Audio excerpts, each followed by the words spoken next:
Gloria al Señor, mis hermanos. Hemos llegado al final de nuestro quinto capítulo de la confesión, el capítulo que trata acerca de la divina providencia. Y si usted recordará, hemos venido viendo en primera instancia un panorama general acerca de la doctrina de la divina providencia. Después vimos una salvedad.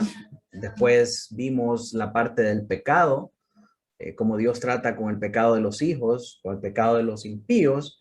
Y ahora vamos a ver cómo la divina providencia se enfoca en el cuidado de Dios para su iglesia. Así que vamos a desplegar en esta noche nuestro material para comenzar a estudiar en materia nuestro tema de esta noche.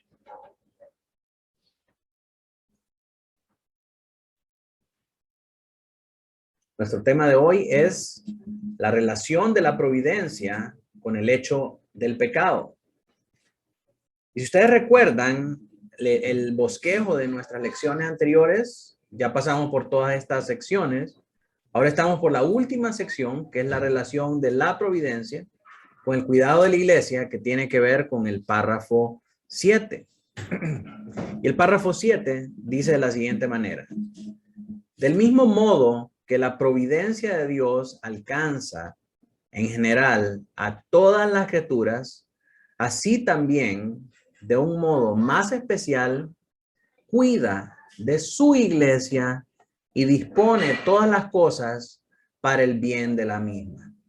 La divina providencia de Dios alcanza todas las cosas en general, todas las criaturas en general, pero de una manera especial cuida de su iglesia y dispone todas las cosas para el bien de la iglesia. Miremos algunos textos de prueba que nos hablan acerca de esta verdad doctrinal que nosotros encontramos en la confesión de fe. En primer lugar, tenemos Proverbios 2, del 7 al 8. Robert, no sé si me ayuda leyendo.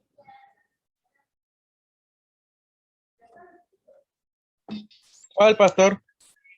Proverbios Ese. 2, del 7 al 8, sí. Espera, pues, ¿cómo venir esto aquí? Que estoy desde el teléfono. Vamos a ver. Ok, hermanos. Capítulo 5 de la Divina Providencia, Proverbios 2, 7 al 8. Él provee de sana sabiduría a los rectos, que se escudan los que caminan rectamente. Es el que guarda las veredas de juicio y persevera el camino de sus santos. Y preserva el camino de sus santos. En este versículo, en Proverbios nosotros vamos a encontrar muchas promesas para aquellos que están unidos al Señor. Los mundanos quieren agarrar el libro de Proverbios y pensar que todas las cosas que contiene el libro de Proverbios aplica para ellos.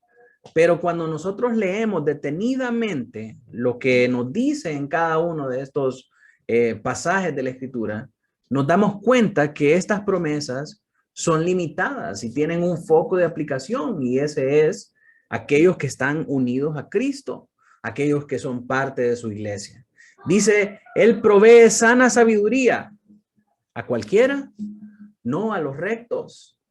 La palabra para rectitud hemos visto muchas veces que está relacionada con justicia. Es decir, Él da sabiduría a aquellos que han sido justificados en Cristo Jesús. Es escudo a los que caminan rectamente. Nuevamente, esta palabra recto y rectamente en hebreo es la palabra sidkenu, que significa ley, de acuerdo a la ley, de acuerdo a la justicia. Y sabemos por la escritura también y por los pasajes del Nuevo Testamento que únicamente aquellos que han sido justificados en Cristo Jesús pueden ser declarados justos delante del Padre. Por lo tanto, el Señor provee sana sabiduría, pero específicamente aquellos que han sido justificados por medio de Cristo Jesús. Dice que Él guarda las veredas del juicio y preserva el camino de sus santos, no de cualquiera. Y la gente quiere andar viviendo su vida sin reparar las maldades que hacen y el pecado en el que están viviendo, y quieren que las promesas de Dios se apliquen para ellos, cuando específicamente vemos en estas cláusulas que son para su pueblo, son para sus santos, son para aquellos que han sido justificados en él. Vemos también un siguiente versículo, Amós 9, del 8 al 9.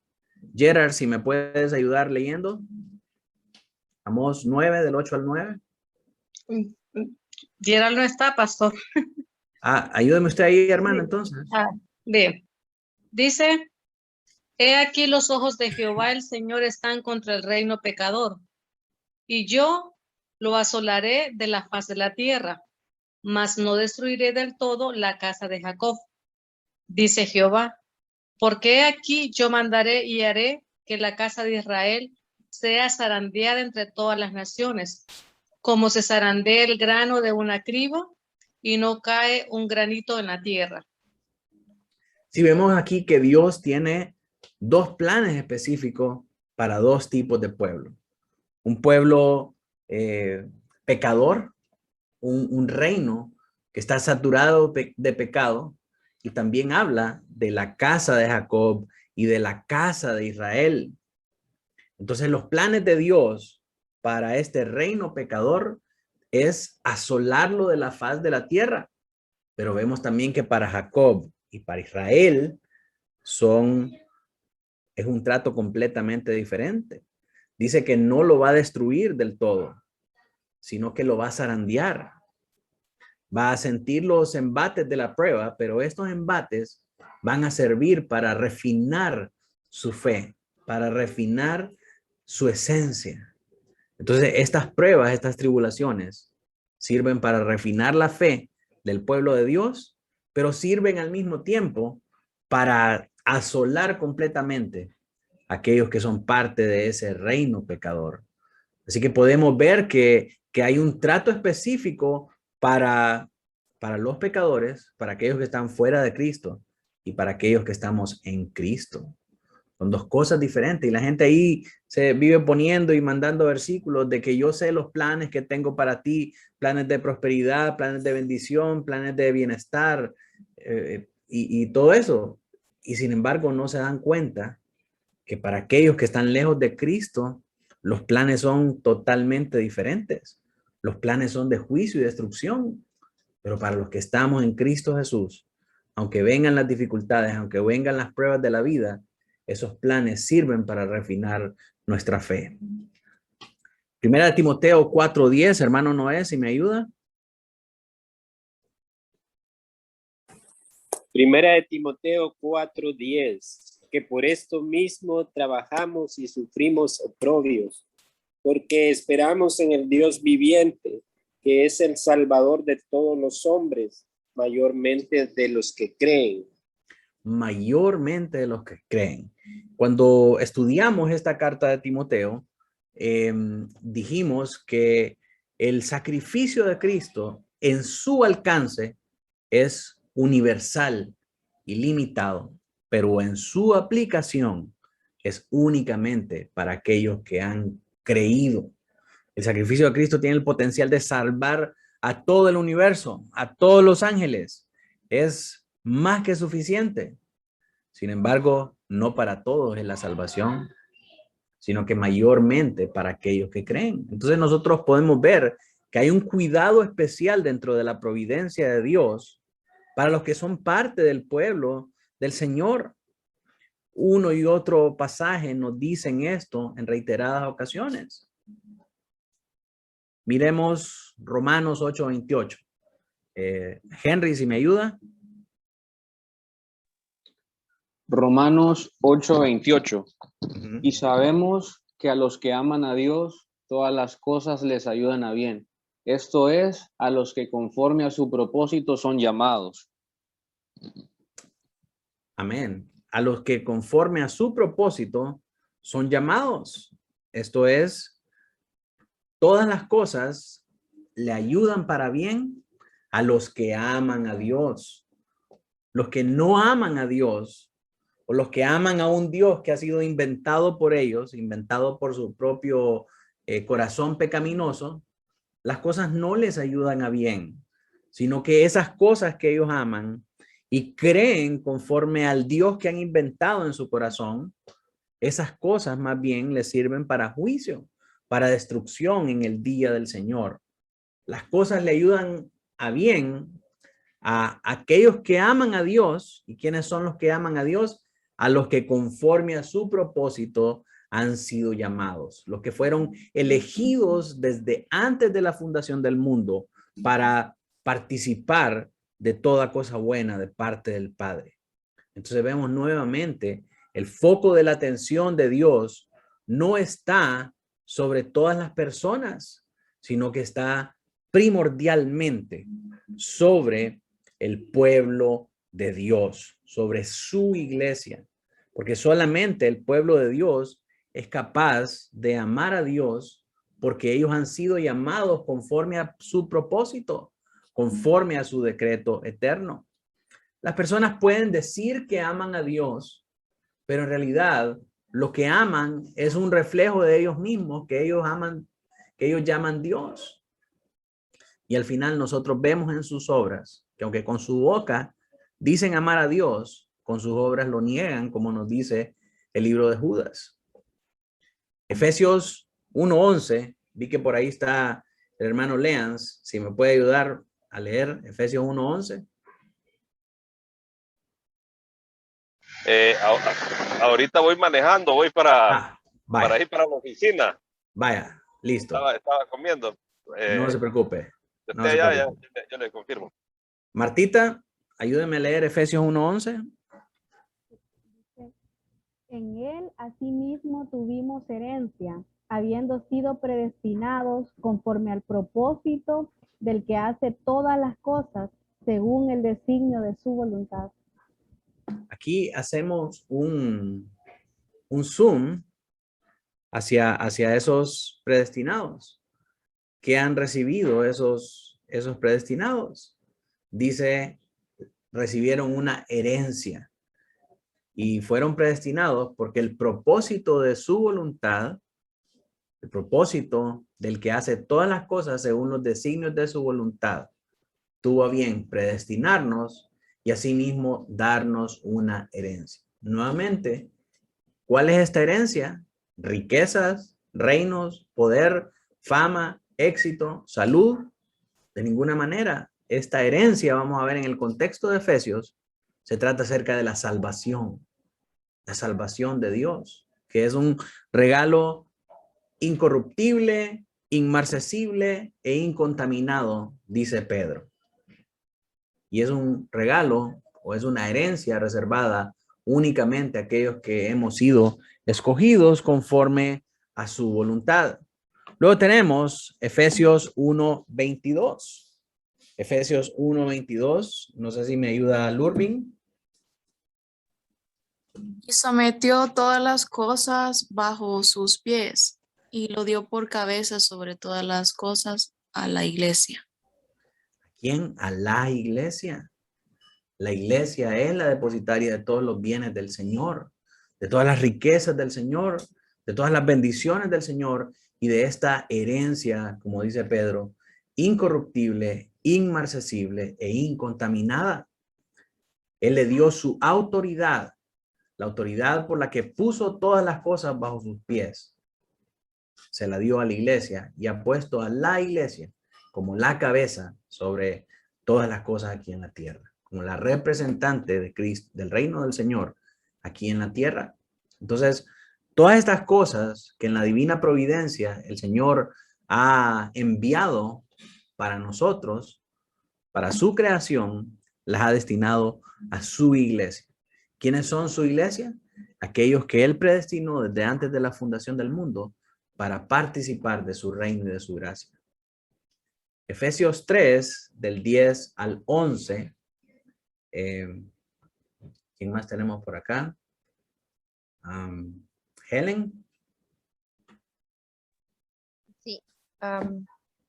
Efesios 3, 10, 11.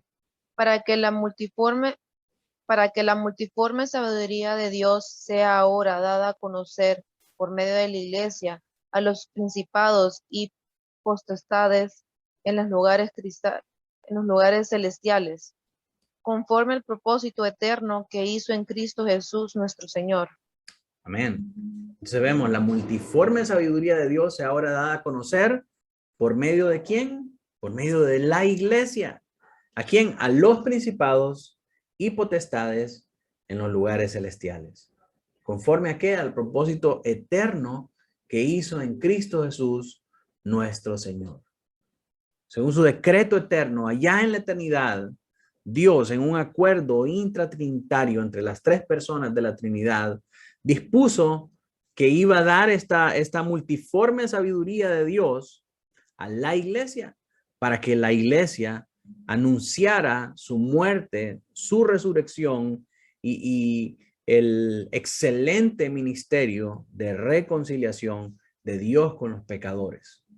Pero esto fue algo que Dios hizo en la eternidad, conforme a su propósito, conforme a su voluntad, y nosotros no tenemos absolutamente ninguna participación y ninguna voz ni voto en por qué Dios lo hizo así, por qué Dios quiso hacer estas cosas, sino que fue simple y sencillamente su voluntad. Si alguien tiene un problema con que Dios únicamente haya escogido a su iglesia para mostrar su gracia y para hacer el efecto, el centro de su afecto y su tesoro especial, entonces esa persona puede ir y reclamarle a Dios por qué hizo las cosas así. Y si le reclama a Dios, lo que va a encontrar como respuesta en las Escrituras es que Dios dice: ¿quién eres tú, oh hombre, para que contendas contra Dios? ¿Dirá acaso el barro al alfarero: ¿por qué me formaste? ¿Por qué me hiciste así? No tenemos ningún derecho para ir y reclamarle a Dios, porque Él es el soberano creador de todas las cosas, y en su bendita y soberana voluntad, Él ha destinado que el objeto de su afecto sea su iglesia por encima de todas las cosas de la creación. ¿Y qué pasa con los que están afuera? Bueno, los que están afuera de su iglesia reciben su justo juicio, su retribución a causa de su pecado. Y en eso se manifiesta la sabiduría infinita, el poder infinito, la libertad infinita y la justicia infinita de nuestro Dios. Así que nosotros vemos que que aunque la divina providencia se muestra para todas las criaturas en el marco de su gracia común, vemos que hay un especial cuidado para la iglesia. Dios ordena y arregla todas las cosas, gobierna todas las cosas para el beneficio de la iglesia, para la bendición de su iglesia. Efesios 3:21, Aline, no sé si estará por ahí Aline. Sí. Lea Efesios 3:21 ya. A Él sea la gloria en la iglesia en Cristo Jesús por todas las edades, por los siglos de los siglos. Amén. Amén. Dios ha escogido manifestar su gloria a través de su iglesia. Entonces, esta es otra evidencia de que el cuidado especial de su providencia se manifiesta en su iglesia, en aquellos que son suyos, en aquellos que conforme a su propósito y su voluntad ha llamado a ser parte de él. Entonces, vemos ahí que los textos bíblicos respaldan lo que nos dice la confesión acerca de este cuidado especial de Dios para la iglesia. Algunos versículos adicionales, Isaías 43, del 3 al 5, dice: porque yo, Jehová, Dios tuyo, el Santo de Israel, soy tu Salvador. A Egipto he dado por tu rescate, a Etiopía y a Seba por ti, porque a mis ojos fuiste de gran estima, fuiste honorable y yo te amé. Daré pues hombres por ti y naciones por tu vida. No temas, porque yo estoy contigo. Del oriente traeré tu generación y del occidente te recogeré. Tenemos también el verso 14. Así dice Jehová, Redentor vuestro, el Santo de Israel: por vosotros envié a Babilonia e hice descender como fugitivos a todos ellos, aún a los caldeos en las naves de que se gloriaban. Así que vemos aquí dos cosas. En primer lugar, que estas palabras que Dios habla son para su pueblo, son para Israel, no son para los impíos, no son para cualquier persona, no son para un pecador que sabe leer la Biblia y que tiene ciertas nociones de lo que trata cualquier libro. Este mensaje no es para alguien que está lejos de Cristo. Este mensaje es para el pueblo del Señor. Y en segundo lugar, vemos la providencia de Dios actuando, vemos la providencia de Dios obrando, gobernando y sujetando las cosas para llevar a cabo su propósito eterno. En el caso específico de Israel, de este momento, la manera en la que Dios obró su divina providencia fue enviando a Babilonia. Y si ustedes han leído este contexto de la cautividad de Israel en Babilonia, Babilonia fue un reino poderoso que llegó y tomó cautivo el reino del norte, creo que fue. Sí, el reino del norte, porque en aquel tiempo Israel estaba dividido, el pueblo de Dios estaba dividido en dos reinos. El reino del norte, que era Israel, y el reino del sur, que era Judá. Los asirios llegaron y tomaron cautivos a Judá y se lo llevaron para Siria. Asolaron completamente, destruyeron todas sus casas, destruyeron su gente y hicieron estragos porque Dios mandó juicio sobre ellos. Similarmente, en el norte, Dios envió a Babilonia para que se llevara cautivos al pueblo de Israel y asoló completamente el reino del norte. Entonces, Isaías, que es un profeta que habla acerca de este tema, nos dice que, bueno, nos muestra las palabras del Señor y dice que el Señor envía a Babilonia e hice descender como fugitivos a todos ellos, aún a los caldeos en las naves de que se gloriaban. O sea, todas estas series de eventos desafortunados que parecieron tragedia para el pueblo de Dios y que estoy seguro en algún momento se preguntaron ¿dónde está Dios? ¿Por qué permite estas cosas? Y solo miraban los atropellos que cometían contra ellos, mas no miraban el pecado en sus propios corazones contra el Señor. Y se preguntaban ¿dónde está el Señor en medio de todo este caos? El Señor estaba, la mano del Señor estaba sobre sus captores, sobre aquellos que Dios envió para asolarlos, para afligirlos, para traer gran tribulación con el propósito de ablandar su corazón y devolverlos hacia Él. Sí, esta es la providencia de Dios. Y nosotros podemos ver que así como Él trabaja con el pueblo de Israel en el Antiguo Testamento, llevando a cabo su divina providencia, asimismo trabaja esa providencia con nosotros que somos parte de su iglesia. Las cosas que Dios permite que sucedan, las maldades, las injusticias, los infortunios, tienen como propósito volver nuestro corazón hacia Dios.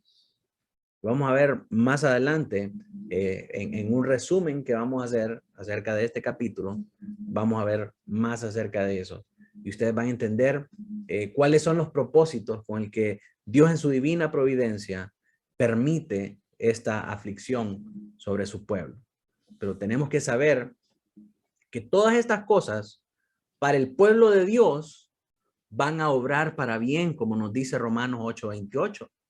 Sin embargo, para los impíos pecadores que están lejos de Dios, que están deleitándose en sus pecados, todas estas cosas van a servir para su juicio y para su destrucción. Aunque se crean muy cristianos, estas cosas van a servir para su propia condenación. Porque estas cosas evidencian si verdaderamente son cristianos o no lo son. Así que mis amados, esos son algunos de los textos de prueba que nosotros tenemos para, apoyar lo que nos dice la confesión acerca de la relación entre la divina providencia y el cuidado para su iglesia. Como conclusión a esta lección, podemos decir que la providencia significa cuidados o atención dado a algo de antemano. Ese es el significado de la palabra providencia. La confesión deja claro en el párrafo 7 que el objetivo especial del cuidado y la atención de Dios en su providencia real y universal es su pueblo, la iglesia. ¿Quién en cualquier caso disfruta del cuidado especial de Dios? ¿Son los famosos, los grandes, los líderes políticos, los judíos? No, es la iglesia. Este es un hecho velado a menudo, pero muy consolador.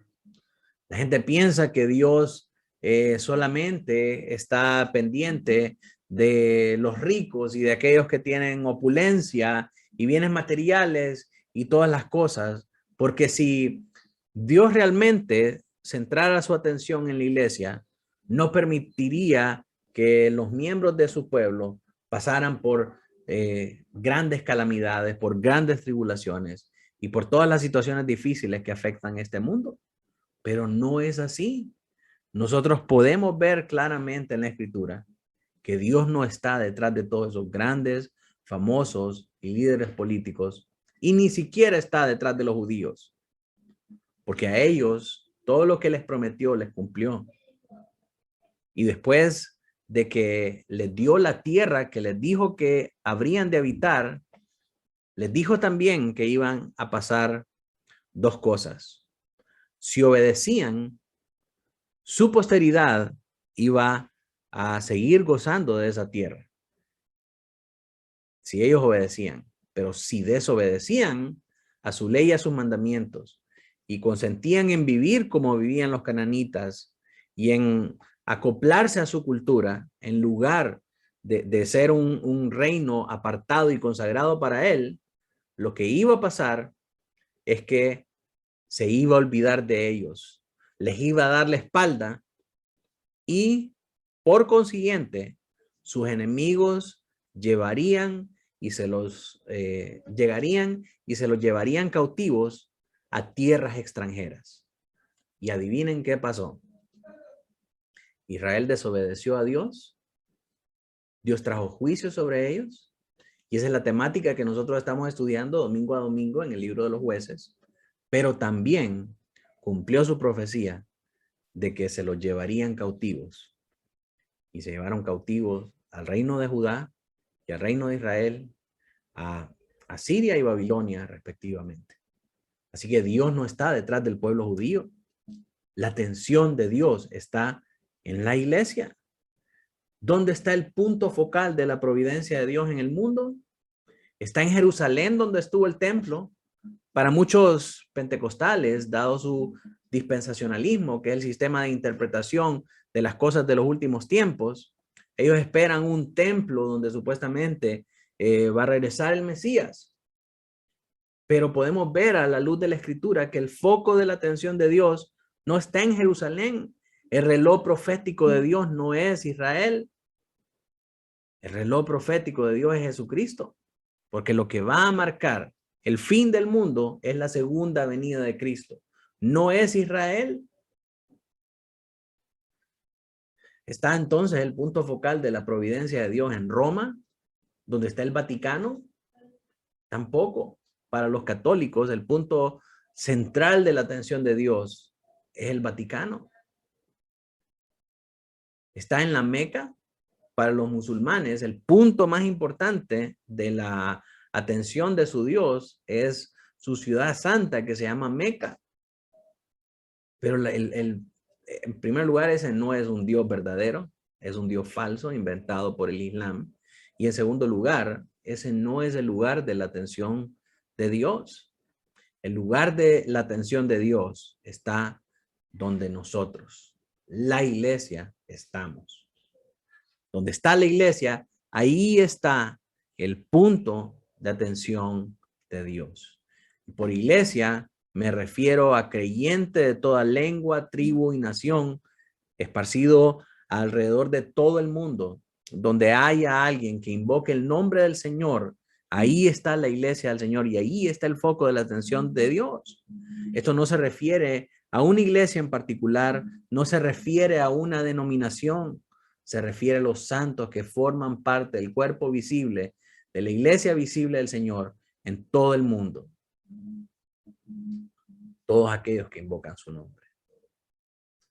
No asumamos la mentalidad secular en cuanto a lo que es importante en la vida. Es por causa de la iglesia, por lo que ocurre todo en la vida. Así que, mis hermanos, todas las cosas que suceden en este mundo, todas las cosas que suceden en este lado de la eternidad, tienen que ver con el plan redentivo de Dios para su iglesia. Porque a quien Dios va a salvar al final de todo el juicio que va a venir, de la destrucción que Él va a traer sobre la tierra, a los que va a salvar es a su iglesia. No es a los demás. Entonces todas las cosas que están sucediendo no son para beneficio del mundo, sino que para beneficio de la iglesia. Aunque podamos verlas sombrías, hostiles, difíciles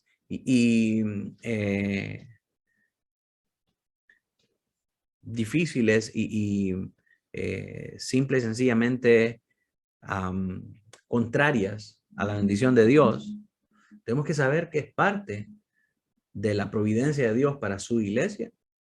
Dios está consagrando a la iglesia el oro para que pueda ser, para que pueda despedir las impurezas, para que pueda ser purificado, tiene que ser pasado en fuego. El fuego quita las impurezas. Y asimismo, el fuego de la prueba, nos dice 1 de Pedro 4, del 12 en adelante, el fuego de la prueba es necesario para nosotros como creyentes, para que podamos perseverar en nuestra fe. Es en este fuego de la prueba donde se conocen los verdaderos creyentes. El falso corre a la primera para salvar su vida. Me recuerdo de una película muy popular allá en los 90s que se llamaba La Momia. Hay una escena donde resucitan al personaje de la momia, que era un sacerdote de la época del antiguo Egipto. Y uno de los excavadores, que era nativo de Egipto, se asusta al ver lo que está pasando, que se ha vuelto a la vida un personaje de aquel tiempo, algo que es imposible. Y entonces amenaza con destruirlo, y cuando se viene hacia él, empieza a mostrarle todos los símbolos sagrados que él conocía. Le muestra el del Islam, le muestra el budismo, le muestra el de otra religión, el de los, los Sikh, el de los tailandeses, le muestra la cruz de los cristianos y luego le muestra un símbolo judío. Y entonces aquel tipo se asombra y dice: eres de los esclavos, eres de los esclavos. Y entonces eso nos muestra, ¿verdad? Cómo a veces Hollywood también tiene una visión distorsionada de esta, o tiene esta mentalidad secular en cuanto a lo que es importante en la vida, cuando realmente es la iglesia el centro y el foco de la atención de las cosas. El esclavo ese ni siquiera reparó en la cruz de Cristo. Para ellos no era algo importante. Entonces, mis hermanos, mis amados, el centro de la atención, el foco de la providencia divina de Dios es la iglesia. No es ningún otro pueblo, no es ningún otro centro de importancia que el mundo secular quiera imponer.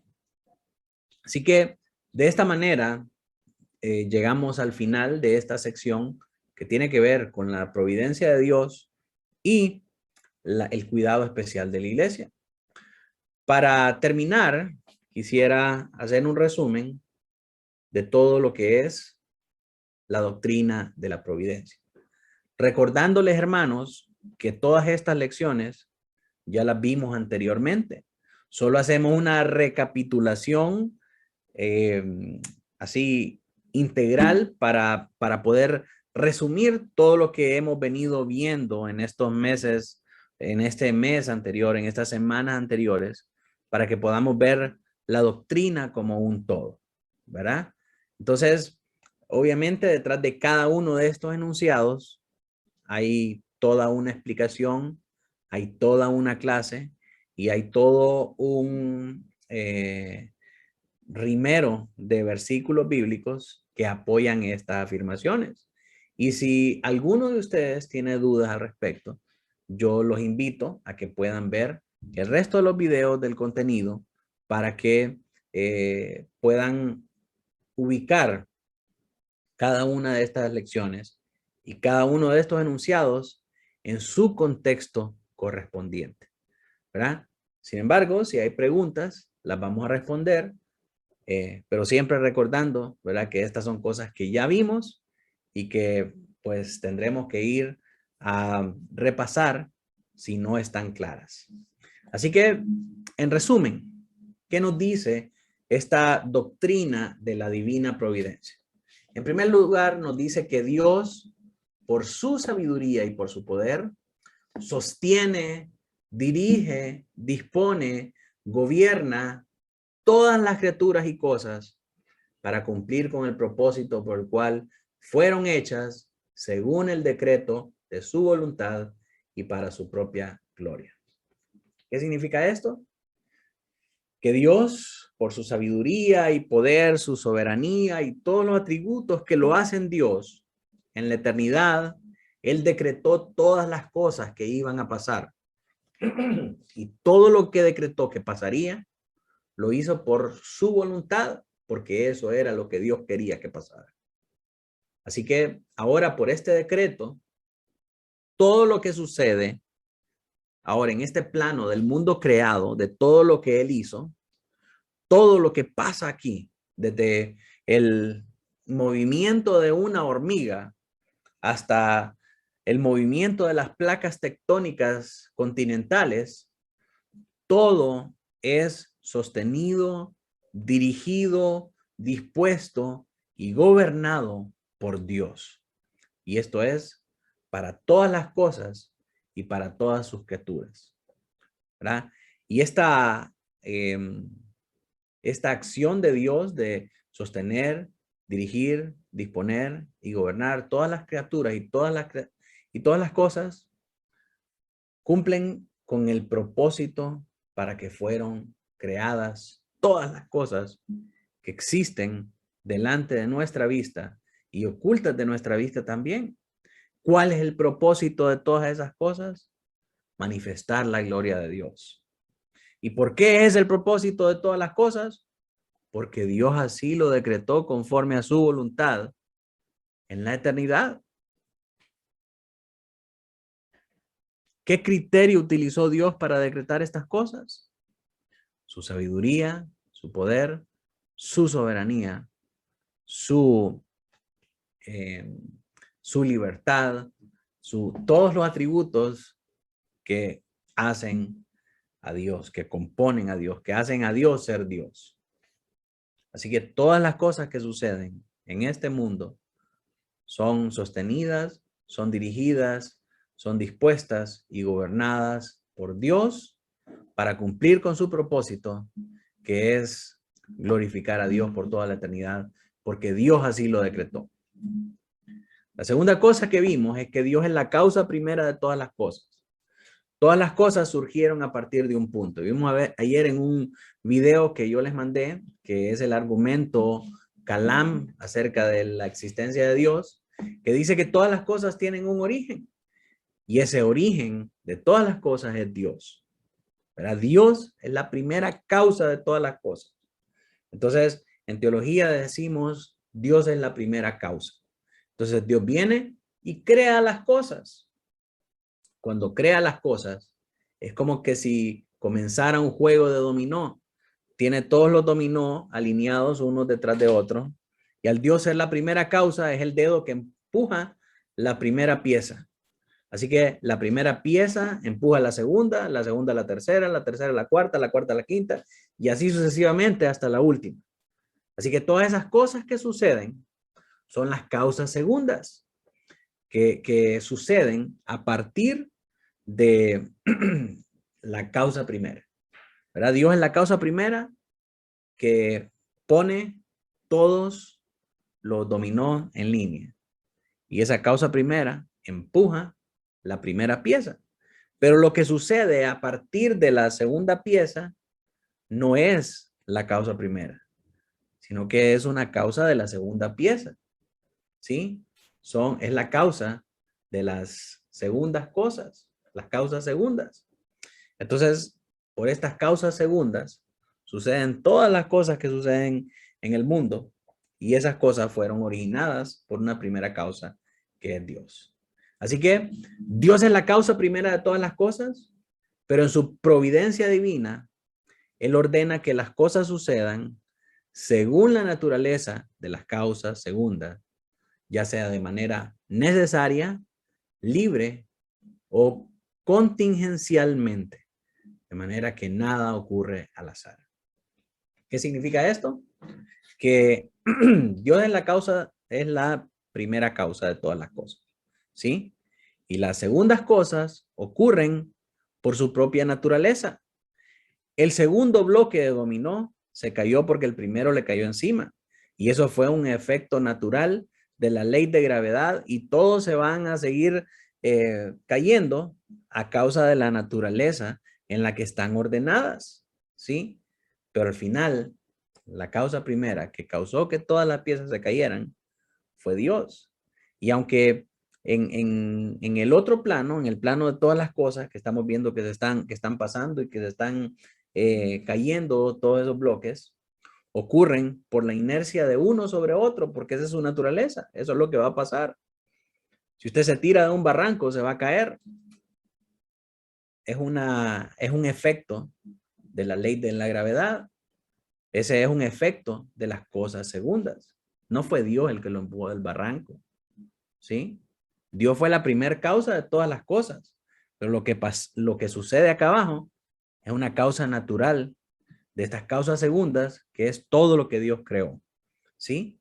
Pero al final, todas las cosas que suceden, aunque suceden naturalmente, suceden necesariamente, suceden libremente y suceden por accidente. Podemos decir, un árbol que se cayó en el bosque fue un acto libre, fue un acto que sucedió y ya estuvo. Un accidente que pasó en la carretera sucedió por accidente.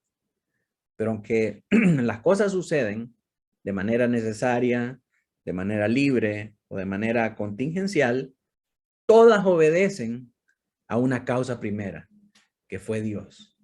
Porque ninguna de las cosas de la creación se crearon por sí mismas, sino que fueron creadas por Dios. Así que nada ocurre al azar. Todo ocurre porque Dios lo decretó, ¿sí? Pero nosotros muchas veces no podemos saber qué es lo que Dios decretó hasta que las cosas ya sucedieron. Sabemos que un bebé no va a nacer porque viene en camino, vemos la pancita, ¿verdad?, de la mami, llega a sus 9 meses, pero no sabemos si ese bebé va a nacer.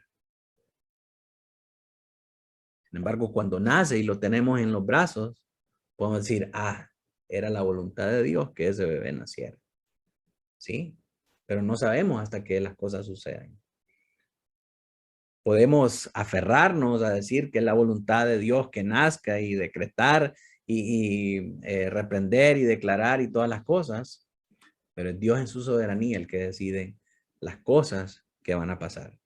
Y el hecho de que tengamos el bebé en nuestros brazos y que lo podamos ver ahora, nos hace saber que ese era el decreto de Dios, ya cuando las cosas pasaron. Así que nada de lo que sucede debajo del sol sucede al azar. Todo obedece a la causa primera. Y las cosas que en la naturaleza suceden están sostenidas, gobernadas, dirigidas y dispuestas por la providencia de Dios. 3. Dios usa medios para cumplir con su providencia ordinaria, pero Él es libre para obrar sin, por encima de y contra ellos. Cuando hablamos acerca de esto, el medio que Dios ha provisto para... Quisiera tener otro ejemplo, pero es el único que se me viene a la mente. El medio que Dios ha provisto para que los hombres sean salvos es la predicación del evangelio. Romanos 10:14 nos dice, ¿cómo creerán si no hay quien les predique? ¿Verdad? El medio de Dios para la salvación es la predicación del evangelio. Quien no escuchó el evangelio no se salvó. ¿Y qué pasó con los mayas que nadie les predicó? Fueron juzgados y fueron condenados. ¿Por qué? Porque eran culpables, eran malvados y perecieron en sus delitos y pecados. ¿Y qué pasa entonces con aquellas personas, con los niños que mueren antes de tiempo, que no escucharon nunca el mensaje del evangelio? La Biblia realmente no nos dice acerca de esas cosas. La Biblia no nos dice que de los niños es el reino de los cielos. Jesús lo que está diciendo ahí en ese pasaje es que tenemos que ser humildes como niños para poder ser partícipes del reino de Dios. No nos está diciendo que todos los niños son salvos, ¿verdad? Pero lo que le quiero decir es que a pesar de que Dios ha establecido que el medio para la salvación es la predicación del evangelio, hay un salmo que nos dice, no recuerdo ahorita el número, si alguien me ayuda por ahí, la salvación es del Señor. Dios salva a quien quiere. Y Dios es capaz de salvar a una persona aún por encima de los medios. Dios puede obrar su salvación sin los medios y aún contra los medios. Así que a mí me gustaría pensar que aquellos niños que no han tenido la oportunidad de escuchar el evangelio, pues Dios en su infinita soberanía es capaz de salvarlos aún sin el uso de los medios que Él ha dispuesto para traer la salvación. De nuevo, esa es solamente una interpretación mía. La Biblia no dice nada al respecto y lo que la Biblia no dice, nosotros no lo podemos inventar. Salmo 3:8 nos dice el hermano Noé. Lo que la Biblia no dice, nosotros no lo debemos inventar. Lo que la Biblia calla, nosotros debemos callar también. No podemos andar sacando de otros lugares para decir, no, pero es que en este libro apócrifo dice que Dios escoge a los niños desde toda la eternidad. Entonces, por cuanto son escogidos, ellos se pueden ir al cielo. No hay ningún lado de la escritura inspirada por Dios y aceptada como canon de la palabra que nos diga eso. Entonces, lo único que nos queda, hermanos, en esos casos, es descansar en su soberanía, en que su providencia obra sin, por encima y contra los medios. Mira una mano levantada ahí, apunte su pregunta, la vamos a dejar hasta el final para que no me corte ¿cómo se llama? La línea de pensamiento. Apúntela ahí y la dejamos para el final. Así que Dios usa sus medios para cumplir su providencia ordinaria, pero Él es libre para obrar sin, por encima de y contra ellos, contra esos medios que Él ha determinado. Ok, en cuarto lugar vimos que la divina providencia de Dios se extiende aún hasta la caída del hombre y todas las acciones pecaminosas de los ángeles y de los hombres. Vimos en esta sección que habían ángeles escogidos para participar de la gloria de Dios, pero que esta elección de estos ángeles no es una elección para salvación de la misma manera que la elección de los hombres, ¿verdad? Pero que la divina providencia de Dios se manifiesta aún en este primer evento de la caída del hombre y estas acciones pecaminosas de los ángeles, que no nos da una línea de tiempo en el que sucedieron estos eventos, pero que cuando sucedieron fue por la providencia de Dios, los cuales él sapientísima y poderosamente limita. O sea, estas acciones pecaminosas están limitadas, ordenadas y gobernadas por la sabiduría y por el poder de Dios para sus santísimos fines. ¿Sí? Dios permite estas acciones pecaminosas, pero están limitadas, ordenadas y gobernadas para sus santísimos fines. Pensemos en el libro de Job, ¿verdad? Viene Satanás y le dice viene Dios y le dice a Satanás: ¿has visto a mi siervo Job? No hay ninguno como él en la tierra. Y Satanás le dice: pero es que aquel está así porque nunca ha permitido que le pase algo malo. Tocale sus bienes y vas a ver cómo te maldicen tu cara. Y el Señor le dice: dale viaje, hacelo. Entonces, dése cuenta que no es Dios el autor de la maldad, no es Dios el que hace las cosas malas, sino que en este caso particular de Job, es Satanás el que llega para tocarle sus bienes, sus propiedades y la vida de sus hijos. Pero el Señor le da una salvedad y le dice: podés tocar todo lo que él tiene, menos su vida.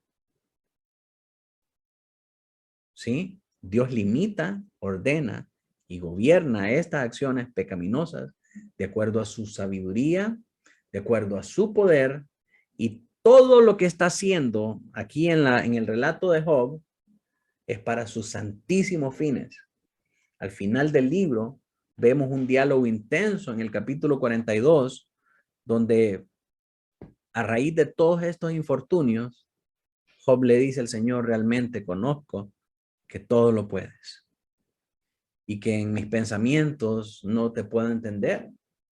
Y que antes, cuando vemos en el principio a Job, un hombre piadoso que se levantaba de madrugada para ofrecer sacrificios por sus hijos y hacía eso de manera automática y religiosa, Job en el capítulo 42 concluye de que no entendía lo que hacía, de que había oído de oídas del Señor, pero que ahora sus ojos habían visto su poder. ¿Sí? Todas estas cosas que Dios permitió que Satanás hiciera con la vida de Job, Dios las permitió para que los ojos abiertos, para que sus ojos espirituales fueran abiertos, para ver y contemplar la realidad de Dios y para poder adorarlo de una manera más sincera.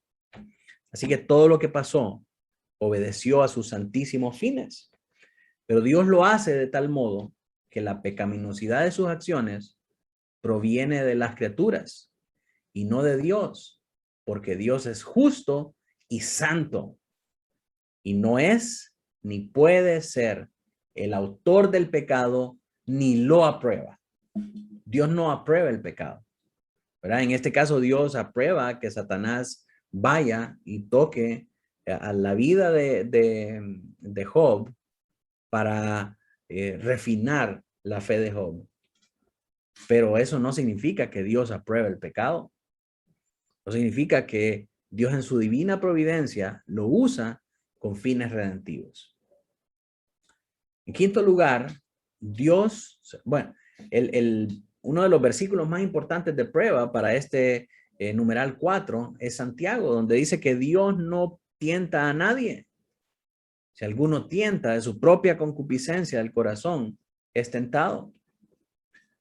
Luego, en quinto lugar, vimos que Dios, según su sabiduría, justicia y bondad, a menudo deja a sus propios hijos en diversas tentaciones y en las corrupciones de sus propios corazones para ciertos propósitos, ¿verdad? Esta es la divina providencia en relación a los hijos de Dios.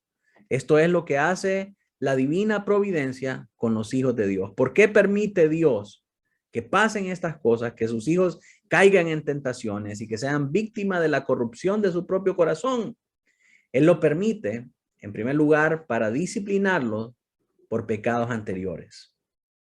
En segundo lugar, para revelar la fuerza oculta de la corrupción y el engaño en sus corazones. Muchos se engañan cuando están en pecado pensando que son santos, que son justos, que son buenos cristianos y siguen viviendo en pecado y no pueden reconocer que están en pecado. Dios permite estas situaciones difíciles para que puedan ver el engaño de sus corazones y para que puedan ver esa fuerza oculta de la corrupción. ¿Verdad? Dios permite las situaciones difíciles para hacerlos humildes. Eso significa humillarlos, no es humillarlos en el contexto del mundo, que es hacerle mofa o burla hasta hacerlos sentir mal. No, humillarlos en el contexto de la Biblia es hacernos más humildes como Cristo. El Señor Jesucristo dice, aprended de mí que soy manso y humilde, para llevarlos a una dependencia más íntima y constante para su apoyo. Y esta es una realidad en la vida de todos. Cuando más nos está llevando el río es cuando más oramos, más leemos la Biblia, más vamos a la iglesia y más buscamos de Dios. Entonces Dios sabe que de repente, si no fuera porque lo está llevando el río, usted se apartaría. Y en su divina providencia, Él manda estas providencias aflictivas para que usted pueda desarrollar una dependencia más íntima y constante para recibir el apoyo de Dios, para concientizarnos más acerca de las futuras ocasiones de pecado, para que abramos nuestros ojos y miremos que cuando nos sentíamos más seguros de que no podíamos pecar, fue cuando nos vino la destrucción repentina. Entonces Dios permite que las cosas nos pasen para que nos demos cuenta de que si estamos pensando que no nos va a llegar la tentación, ahí es cuando nos va a venir. Y de esa manera aprendemos más adelante a no estar tan confiados en nuestros laureles y estar vigilantes, porque Satanás anda como león rugiente buscando a quien devorar. Y para otros fines santos y justos. Veíamos la vida de José, que Dios en su providencia permitió que fuera vendido por sus hermanos a los egipcios y que toda esa tragedia de la vida de José, que lo hicieron pasar por muerto, sirvió para que él llegara a ser segundo después del faraón y que pudiera traer gran redención al pueblo, proveyendo alimento en tiempo de escasez. Dios no permite el pecado por puro sadismo. Dios no es un sádico que está jugando dados con las personas. Y a ver, hoy vamos a ver, así como en el programa, no sé si se acuerdan, en el programa de Eugenio Derbez, que salía un diablito y apoyaba un botón y alguien se caía. No, Dios no está haciendo eso, Dios no está jugando. Dios está llevando a cabo un plan de redención y Él no permite estas maldades únicamente porque le gusta vernos en sufrimiento, como los dioses del Olimpo o como los dioses paganos, sino que Él permite estos males con fines redentivos para sus elegidos, para que ellos puedan cumplir con el propósito para el que Dios los hizo. ¿Y cuál fue ese propósito? Manifestar la gloria de Dios.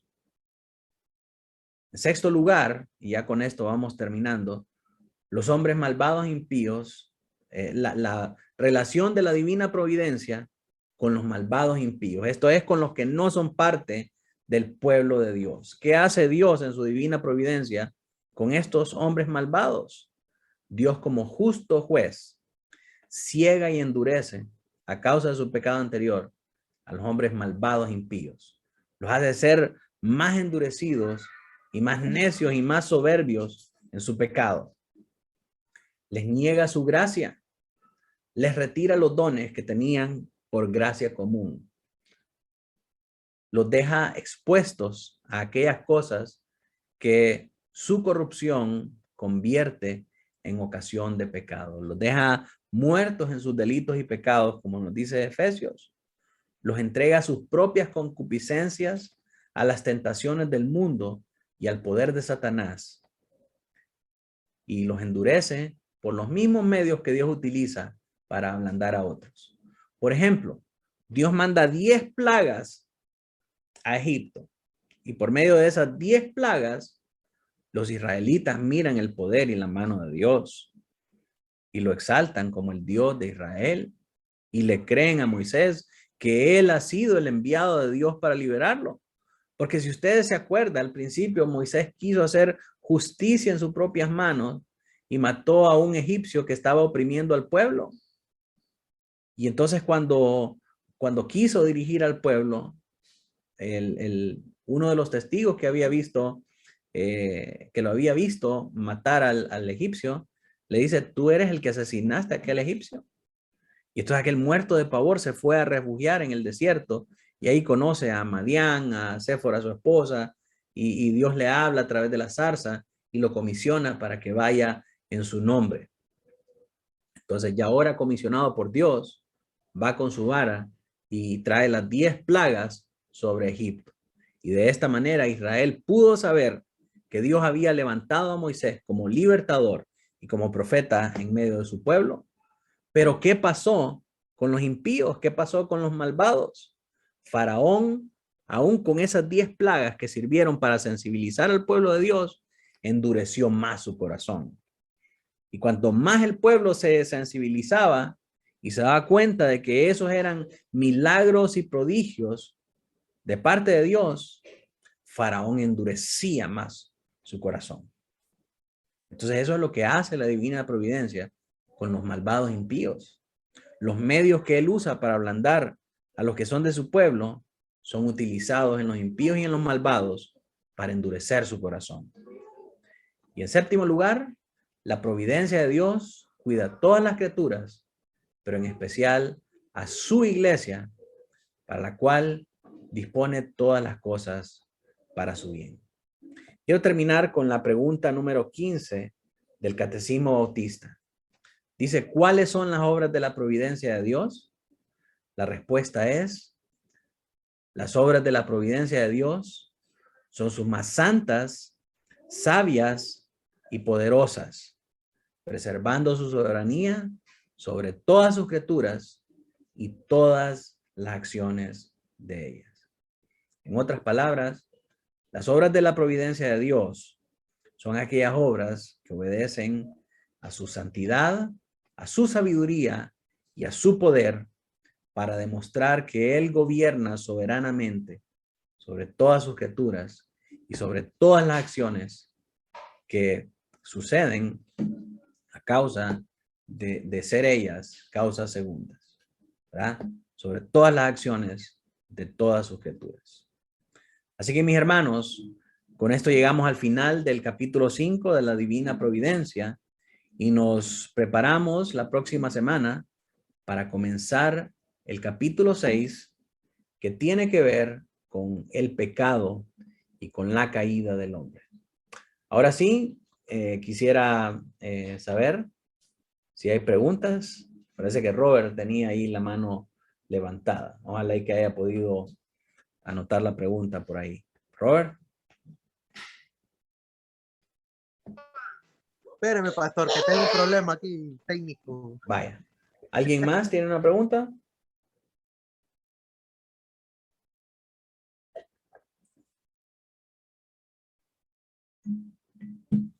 Buenas noches, pastor. Bueno, amados hermanos. No sé si me van a poder escuchar. Aquí está cayendo una tormenta fuerte y algunas cosas las perdí.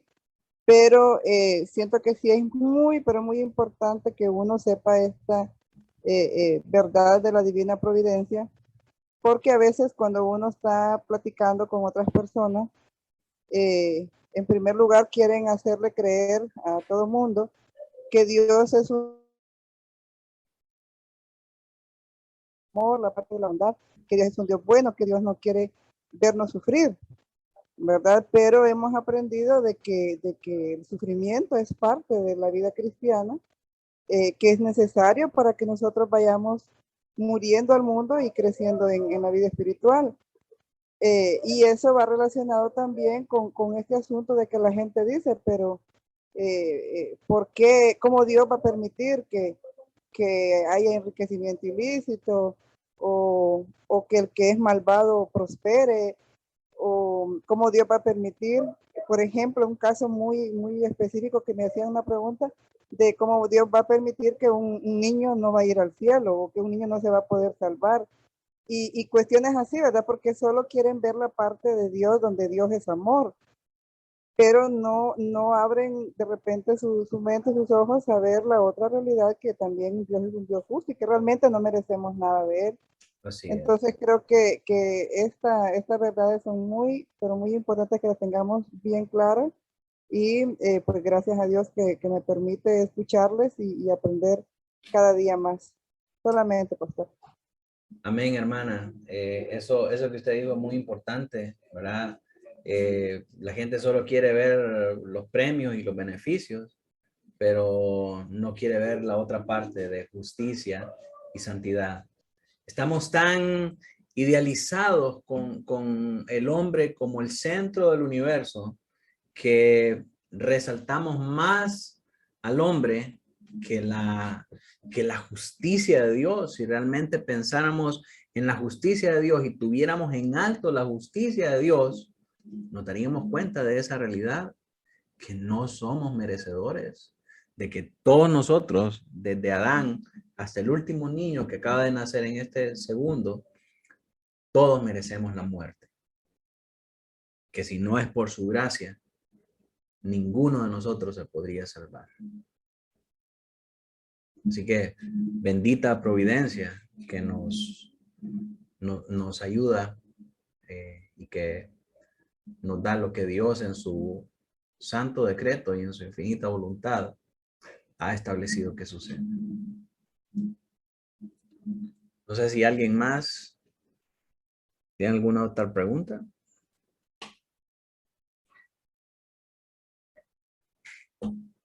Pues sí, Robert. Pues sí, pastor. Dele. Solamente era agregar algo, ¿verdad? Recientemente platicamos de esto esta semana, creo que fue, ¿va? Sí. Sobre el tema de lo que usted dijo, ¿va? El efecto dominó correcto, que Dios no crea ni aprueba el pecado, ¿verdad? Y todo eso entra en juego con el tema de la divina providencia, y me gustaría compartir una parte aquí del texto, un texto que tengo acá, de la institución de la religión cristiana de Juan Calvino, que dice, según esto, se dice que el hombre tiene libre albedrío, no porque sea libre para elegir lo bueno y lo malo, sino porque el mal que hace, lo hace voluntariamente y no por coacción. Esto es verdad. Pero ¿para qué atribuir un título tan arrogante a algo tan intrascendente? Y luego agrega aquí el escritor, por tanto, cuando preguntamos si tenemos libre albedrío, es importante tener bien claro lo que se quiere decir con la frase libre albedrío. Nosotros pienso que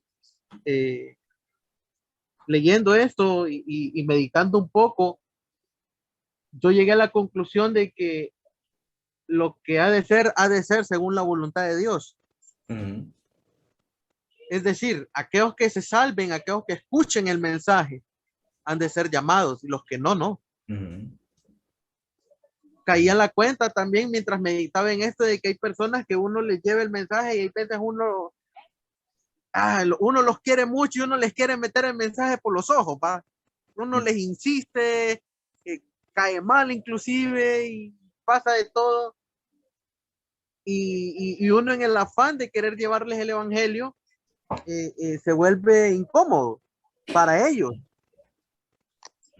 Pero hay veces en las que o una no es el momento o dos no es no nos toca a nosotros o no está en la providencia del Señor en ese momento, o simplemente no va. No va a copiar el hombre o la mujer que recibe el mensaje. No todos escuchan, como dijo usted, ¿verdad? No todos los hombres responden. Entonces, al final, nada se escapa de la providencia de Dios. Nada. Como bien decía usted, ¿verdad? El caminar de una hormiga o el aleteo de una mariposa, todo está. Y esto me lleva a pensar también en el argumento del diseño inteligente, ¿verdad? Que dice de que todo es creación porque nada puede haberse, o sea, no todo por casualidad pudo haberse dado para que en este planeta, único planeta, existiera vida, con un sistema solar tan bien hecho, ¿verdad? Y con las condiciones específicas, con las condiciones perfectas e ideales para que pudiera albergar vida a este mundo. O sea, eso sí que está bien difícil. El diseño original, el diseño inteligente del hombre, ¿verdad? Yo siempre uso ese argumento cuando me topo con piedras por ahí. Y vea usted cómo es el cuerpo humano. O sea, el COVID, pues, el cuerpo se defiende. ¿Sí? Cuando usted agarra una gripe, una tos, la fiebre es un método de protección que tiene el cuerpo, un método de protegerse.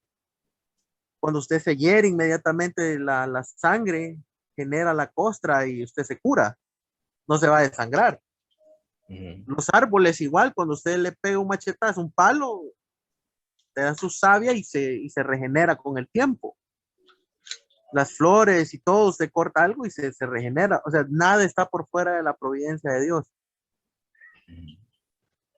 Entonces, en todos los casos, pastor, siempre debemos recordar que todo por cuanto hagamos, todo por cuanto se sea, es porque Él así lo ha decretado, ¿verdad?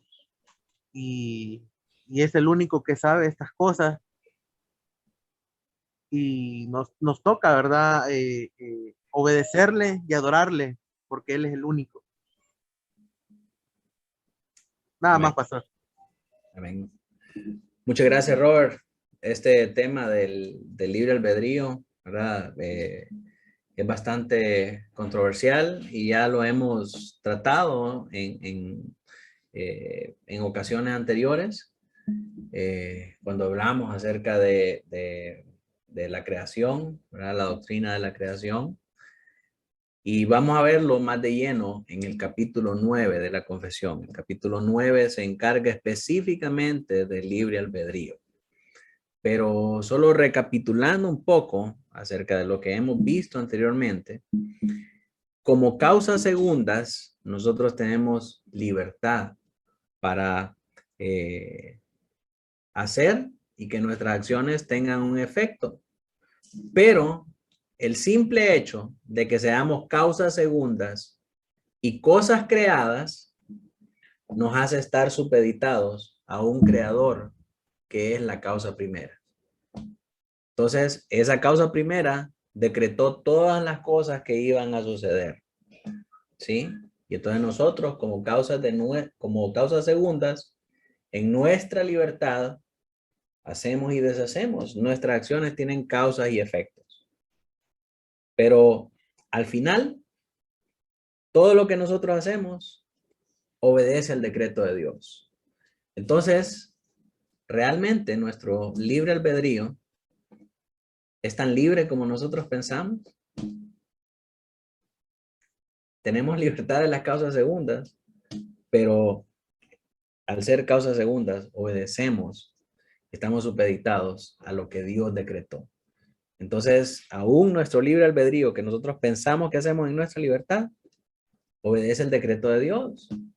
Claro que nosotros no podemos saber, no podemos decir, no, yo no voy a hacer esto porque no es el decreto de Dios. No, nosotros no sabemos cuál es el decreto de Dios. El decreto de Dios lo vamos a conocer cuando Dios ya haya, o cuando ya las cosas hayan pasado. ¿Cómo vamos a saber que era el decreto de Dios que una persona viniera al conocimiento de Cristo? Cuando ya la persona se rindió al Señor, puso su fe para salvación en Cristo, se arrepintió de sus pecados y ha dejado su vana manera de vivir para crecer en santidad. Entonces ahí podemos decir que ese es el decreto de Dios, que por el decreto de Dios él fue llamado a la salvación. Entonces, aún en el desarrollo de nuestra libertad, no podemos decir que somos totalmente libres si todas nuestras acciones como causas segundas obedecen a la causa primera, que es Dios. Pero ya cuando lleguemos al libre albedrío en el capítulo 9, vamos a ver todas esas cosas con mayor detalle, ¿verdad?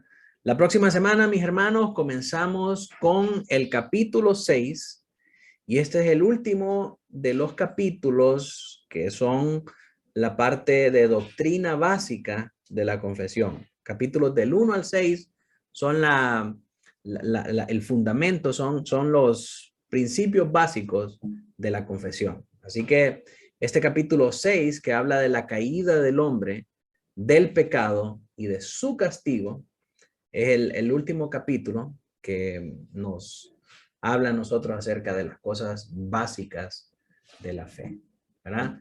Así que le doy gracias por asistir a nuestro discipulado y le motivo a que pueda estar nuevamente con nosotros el próximo miércoles, siempre a las 7 p.m. Por hoy vamos a quedarnos hasta acá. Si usted tiene una pregunta, recuerde que puede escribirme ahí al WhatsApp. Ya estamos completamente integrados a las actividades del ministerio. Y solo me resta invitarlo este viernes a nuestra reunión de oración. Retomamos nuestra oración después del viaje a Guatemala y continuamos orando por cada una de las peticiones que ustedes nos han mandado. Así que ya para terminar, voy a pedirle a mi hermano Noé que pueda dirigirnos en oración. Amén. Gracias, Señor, en esta noche por permitirnos tener una clase más, Señor, del discipulado de la iglesia. Por recordarnos, Señor, de que tú estás en el control soberano absoluto de todas las cosas que ocurren en nuestra vida personal, familia y de las naciones, Señor, y que todo obedece al decreto eterno tuyo, Señor. Indudablemente, Padre, aun cuando estemos pasando una situación crítica de país, Señor, a nivel político, estos asuntos que ocurren como sociedad, Señor, la providencia tuya nos hace recordar que no dependemos, Señor, como iglesia, como tus hijos, de la opresión, de las circunstancias, Señor, que el mundo está pasando, Señor, y lo vemos en diversas naciones, el caos y la crisis, pero tú estás en tu trono, Rey soberano, gobernando sobre todas las cosas, y tu iglesia sigue avanzando, Señor, en esta batalla, Señor, contra la corriente del mundo y contra los enemigos tuyos, Señor, los hijos de las tinieblas, que podamos seguir haciendo nuestra parte, nuestra tarea, Señor, en todo lugar donde tú nos utilices para ser tus instrumentos, Señor. Te damos gracias en esta noche, Señor, en Cristo Jesús. Amén.